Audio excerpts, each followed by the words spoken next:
Από το 1983 που είμαι στη δημοσιογραφία θυμάμαι να συζητάμε για τις διασυνδέσεις που υπάρχουν ανάμεσα στην αστυνομία και σε άτομα τα οποία κρύπτονται πίσω από τις κουκούλες και των οποίων η δράση πολύ συχνά κινείται από περίεργα κέντρα.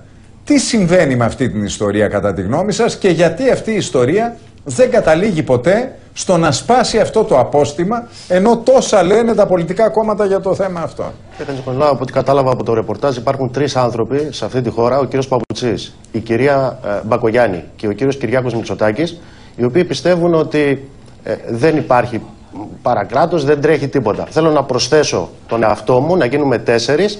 Αυτά που βλέπουμε όλες αυτές τις μέρες είναι μια νέα μέθοδος συλλήψεων της αστυνομίας.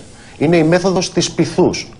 Ξέρετε, είναι η πρώτη μέθοδος σύλληψης δια της πυθούς. Τους είπανε, βρήκαν αυτά τα απολολότα πρόβατα, τους είπαν παιδιά μην το ξανακάνετε αυτό, ανοίξαν τις αγκάλες τους και μετά τους προστάτευσαν.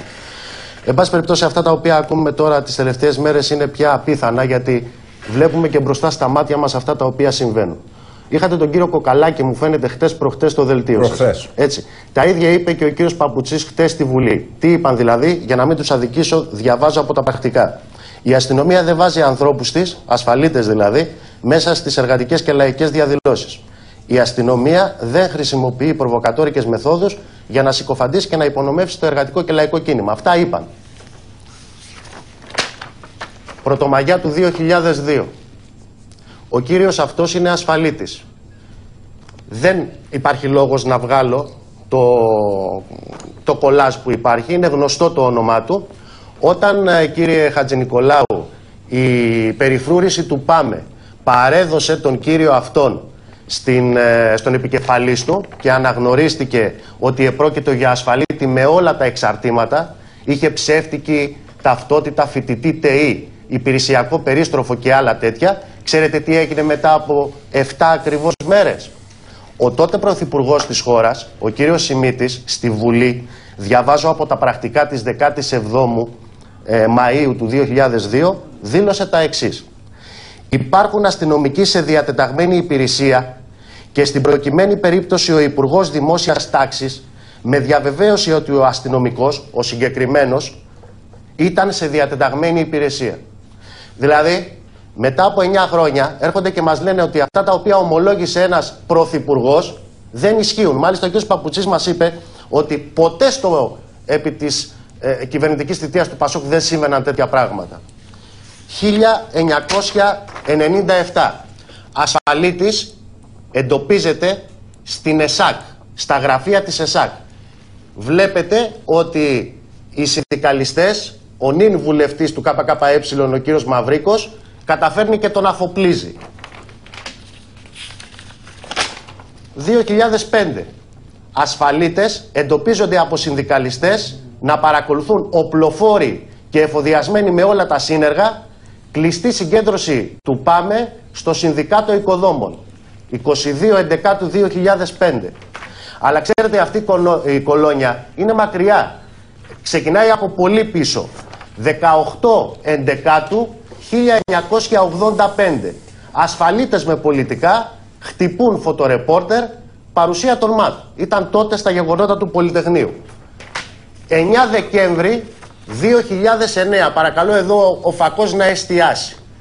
Εδώ από ό,τι βλέπετε, 9 Δεκέμβρη, πριν από 2 χρόνια είναι αυτή η φωτογραφία. Εδώ τους έχουμε σε πλήρη 2009. 9.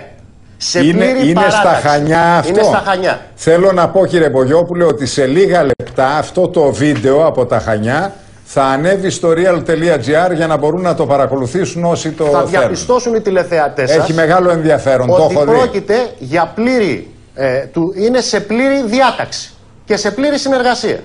Τα ΜΑΤ και οι κουκουλοφόροι. Δηλαδή τώρα τι να πιστέψουμε?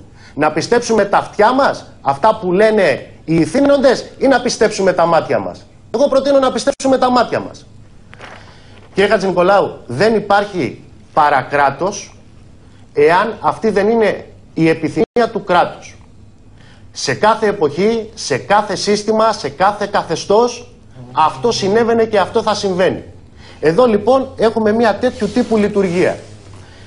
Θέλω να σημειώσω ότι αυτό. Και με αυτό να κλείσετε, κύριε Βολιόπουλε. Δεν είναι μια εξωθεσμική, όπως λέγεται, λειτουργία, κύριε Χατζηνικολάου. Εχθές η Αλέκα Παπαρίγα έκανε μια πάρα πολύ σημαντική καταγγελία. Υπενθύμησε ένα αποκαλυπτικό δημοσίευμα του Ριζοσπάστη του 2002. Κατέθεσε τα έγγραφα στη Βουλή, οπότε δεν χρειάζομαι να αναφερθώ σε αυτά παρά μόνο σε ένα σημείο. Η Ευρωπαϊκή Ένωση είναι αυτή η οποία στο πλαίσιο της Europol έχει διαμορφώσει το εγκόλπιο του καλού προβοκάτορα. Ξέρετε τι περιλαμβάνει αυτό? Θα σας αναφέρω 2 παραγράφους. Ο καλός Χαφιές, λοιπόν, στο πλαίσιο της Ευρωπαϊκής Ένωσης, είναι το άτομο το οποίο αποτελεί, λέει, αντικείμενο εμπιστευτικού χειρισμού και το οποίο παρέχει πληροφορίες και συνδρομή στις αρμόδιες αρχές. Και το ακόμα φοβερότερο, αυτός ο καλός προβοκάτορας, διαβάζω από εισαγωγικά, μέσα σε εισαγωγικά, με την έγκριση μιας καθορισμένης εξουσιοδοτούσας αρχής, σύμφωνα με την εθνική νομοθεσία ή τις κατευθυντήριες γραμμές, επιτρέπεται να συμμετάσχει σε ένα έγκλημα το οποίο άλλοι ήδη προτίθενται να διαπράξουν. Δηλαδή, έχουν προβοκάτορες, έχουν χαφιέδες, τους έχουν απαλλάξει και από τα ποινικά αδικήματα τα οποία διαπράττουν. Μάλιστα. Στο όνομα της προστασίας μας. Πάμε στον κύριο Προκόπη Παυλόπουλο. Αυτά, με συγχωρείτε, τα έχουν ψηφίσει και ο κύριος Παυλόπουλος και ο κύριος Πρωτόπαπ. Είστε τόσο ευφυείς που αποκλείεται αυτό που κάνετε τώρα να το κάνετε από λάθος. Τι θέλω να πω? Εγώ μιλάω πολύ καλά την ελληνική, ελπίζω. Το γνωρίζω. Σας διαβάζω. Ελπίζω ότι ακούγεται και καλά όταν τη μιλώ. Εγώ αυτό το οποίο κατήγγειλα πριν από λίγο, κύριε Παυλόπουλε, και αυτό το οποίο καταγγέλουν οι κομμουνιστές, αυτό το οποίο καταγγέλει το Κομμουνιστικό Κόμμα Ελλάδας, αυτό το οποίο καταγγέλει ο Ριζοσπάστης, δεν είναι η αστυνομική. Δεν υπάρχει καμία γενίκευση στα λόγια μου. Εγώ μιλάω για το αστικό. Συγκεκριμένα φαινόμενα. Ακούστε λίγο. Εγώ μιλώ για αυτά να πολεμήσουμε μαζί λίγο. Όχι, εγώ κατάλαβα, κύριε Παυλόπουλε, ότι ο κύριος Μπογιόπουλος μιλάει για την πολιτική καθοδήγηση από τις κυβερνήσεις. Εγώ μιλώ λοιπόν για το αστικό κράτος, αν θέλετε να το πούμε έτσι, για τις εκάστοτε κυβερνήσεις, για τις εκάστοτε πολιτικές ηγεσίες, για τους εκάστοτε πολιτικούς ηθήνοντες, οι οποίοι χρησιμοποιούν τέτοιες μεθόδους. Σε ό,τι αφορά τώρα τον μεμονωμένο αστυνομικό, γνωρίζετε ότι δεν υπάρχουν περισσότερες ερωτήσεις και προσπάθειες από το Κομμουνιστικό Κόμμα Ελλάδας για να αντιμετωπιστούν τα προβλήματά τους ως εργαζόμενων. Άλλο αυτό και άλλο η συμπεριφορά και η δράση προβοκατόρων εντεταλμένων από μηχανισμούς οι οποίοι βρίσκονται σε άμεση διασύνδεση με την εκάστοτε πολιτική εξουσία. Πάντως, τελεία και παύλα. Το οποίο φαινόμενο είναι υπαρκτό και ορατό. Κύριε Παυλόπουλε, έχουμε ζήσει ανάμεσα σε 2 λογικές. Έχουμε ζήσει τη δική σας λογική εκείνου του Δεκεμβρίου, της αμυντικής στάσης της αστυνομίας, η οποία άφησε να γίνει η Αθήνα πραγματικά έρμεο στα χέρια αυτών οι οποίοι αποφάσισαν να καταστρέψουν, να κάψουν, και έχουμε και τη στάση της σημερινής κυβέρνησης, η οποία επί 48 ώρες έδιρε, έριξε τόνους χημικά στο κέντρο της Αθήνας, δημιούργησε μία εικόνα η οποία θεωρώ ότι έκανε πάρα πολύ μεγάλη ζημιά και στην ίδια και στη χώρα. Γιατί πρέπει η χώρα αυτή να κινείται ανάμεσα στα 2 άκρα? Γιατί πρέπει να κινείται ανάμεσα στον αστυνόμο θεατή και στον αστυνόμο ο οποίος υπερβαίνει το ρόλο του? Γιατί δεν μπορεί να βρούμε το μέτρο, γιατί δεν μπορεί να λειτουργήσει η αστυνομία μας όπως λειτουργεί η αστυνομία σε όλα τα δυτικά κράτη, τα προηγμένα? Γιατί πρέπει να είμαστε μέσα στο χαφιεδισμό? Σας παρακαλώ, με ειδοποιούν από το κοντρόλ ότι μπορούμε να δούμε αυτό το βίντεο που είναι το 2009.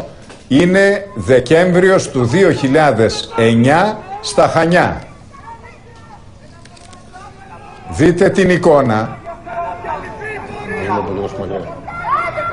Δείτε, σας παρακαλώ, δίπλα στους άνδρες των ΜΑΤ. Είναι κουκουλοφόρος. Είναι 1, 2, 3. Ναι, κουκουλοφόροι, είναι σαφές. Κουκουλοφόροι, δίπλα. Είναι σαφές. Είναι Δεκέμβριος, όχι του 2009. Του 2009. Αφήστε το βίντεο, σας παρακαλώ, να παίξει. Αυτό είπε ο κύριος Χρυσοχοΐδης.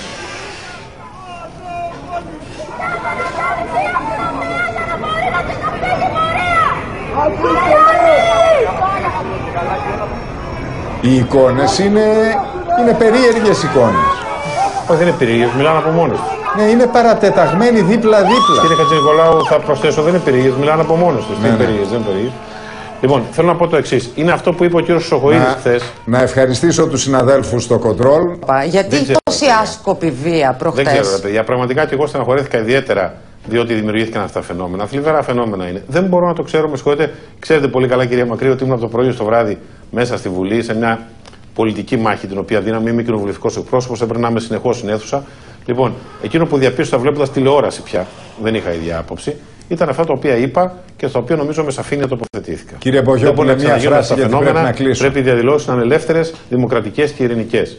Και βέβαια να προστατεύουν και οι θεσμοί. Δηλαδή και αυτοί που επιτέθηκαν στη Βουλή, με συγχωρείτε, τεράστιο λάθος έκαναν. Δεν μπορεί να διακόπτεται η λειτουργία του Κοινοβουλίου, ούτε να απαγορεύουν σε βουλευτή να ασκήσει τα καθήκοντά του συνταγματικά. Έτσι. Δεν γίνεται αυτό.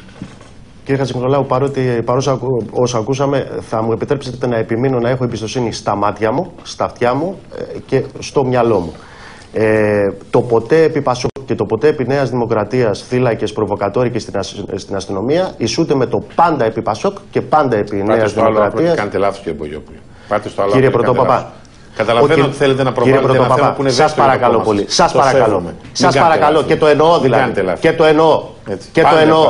Γιατί όταν προηγουμένως σας μίλησα για την Europol, δεν ήθελα να συνεχίσω. Πολλοί άνθρωποι που αγαπάνε ο κυβερνητικός εκπρόσωπος του 2002 που παλεύουν για το δημοκρατικό πολίτευμα, που παλεύουν για τα δικαιώματα του κόσμου. Δεν σας βοηθάει ούτε εκλογικά ούτε ψηφοθυρικά.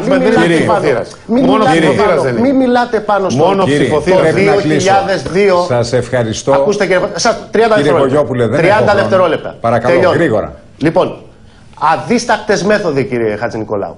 Αδίστακτες μέθοδοι που προχτές ήταν σε όλη τους τη μεγαλοπρέπεια. Ένα τελείριο.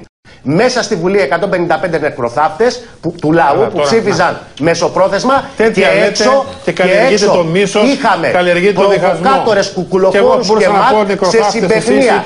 Και ο κύριος Πρωτόπαπας είναι ο κυβερνητικός εκπρόσωπος του 2002 που κάλυπτε το κείμενο της Europol με τους χαρτιέδες. Με συγχωρείτε, τέτοιες κουβέντες από εσάς δεν δέχομαι και ζητώ το κόμμα σας που δεν χρησιμοποιείτε τις εκφράσεις να σας ανακαλέσει συντάξη. Ζητώ από το Κομμουνιστικό Κόμμα επισήμως να ανακαλέσει συντάξη το φανατικό σημερινό του εκπρόσωπο που έχει κυριολεκτικά παρεκτραπεί. Σταματήστε να κοροϊδεύετε την κοινωνία. Σταματήστε πια. Λίγη τροπή πια. Λίγη τροπή. Σταματήστε πια. Παρακαλώ, χαμηλώστε τους τόνους. Μπροστά στα μάτια μας. Σταματήστε πια. Πάμε να γυρίσουμε. Παρακαλώ κύριε, αυτός δεν είναι διάλογος. Λίγη τσίπα, λίγο φιλότιμο πια. Κοιτάξτε τα δικά σας, κύριε Μπογιόπουλε. Σταματήστε πια. Κοιτάξτε τα δικά σας. Σας ευχαριστώ πολύ.